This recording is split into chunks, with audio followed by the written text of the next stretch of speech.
Hey guys, welcome to the latest episode of this UnBee-lievable Life. Today I have with me Devon Broadbent, who is with Myriad Brewing Company. Devon heralded from Washington State, and she has been with Myriad Brewing for the last 3 years.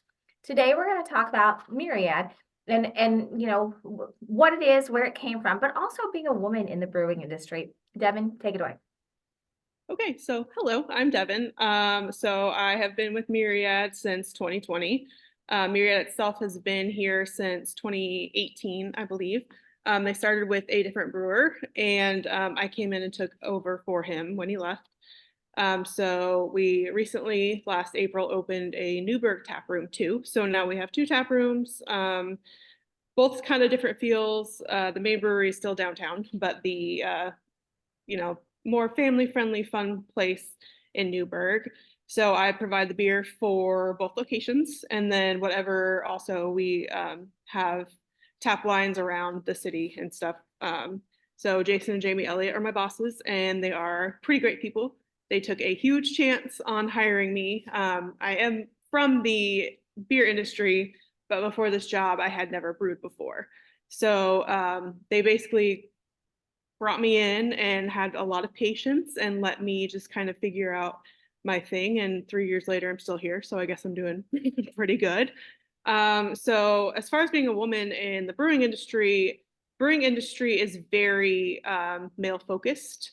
It is a very sexist industry, and it's something that as women over the past couple of years, we're trying to break.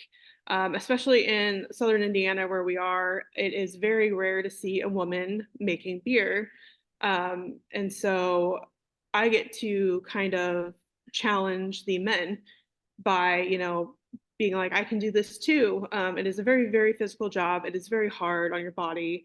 There are not a lot of brewers who are over, 50, 60 because it's just so hard on your bones.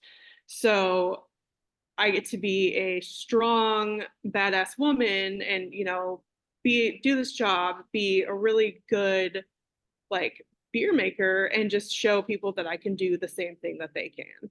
Sounds like Um, you're breaking a lot of glass ceilings, is what it yeah. sounds like. And even my husband and I, like, he'll go with me to support me at brew fests, and men will talk to him like he's the brewer. And his response is like, "Oh, I don't know anything. That's my wife. Like my wife is the brewer." And he's just very like supportive, and never once has he ever, tried to answer questions because he really doesn't know. And so like I think it's really cool for people to be like, "Oh, wait, that's you. You're the brewer," and then get to answer their questions that they think a man. So yeah, it's pretty cool.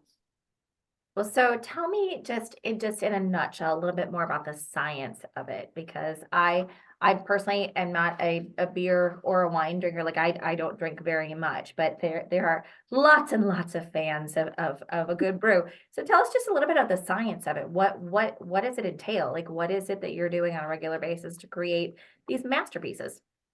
So basically, it is a combination of grains, water, and yeast. And you start with the grains, and I mean, for the grain bags, they're like 55-pound bags. Like they're not little guys for batches. So basically, to make a recipe, you decide what grains you want. You can add hops to them. You can not add hops to them for bitterness flavors. Water is the number one essential. So adding water to the grain. And just to Uh, interject, what is a hops? Hop is basically the bittering agent of beer. So they have, I mean, millions of different kinds at this point. You can put so much into them to get different flavors at different points of the beer. And so essentially you take what the water and grain mix, which is called wort, and you put it into a vessel and add some yeast into it, which will give it life, make it bubble. There you have a beer at the end. Very cool. Well, in terms of like the two different locations, did you say they do offer the same or they have different variety of the two? So it's a lot of the same beer. At the Newburgh location, it's just bigger. It's a lot of outdoor space. It's a lot more family friendly than the downtown location is. And Oh, they just have I don't know, it's probably it's a bigger space all in all.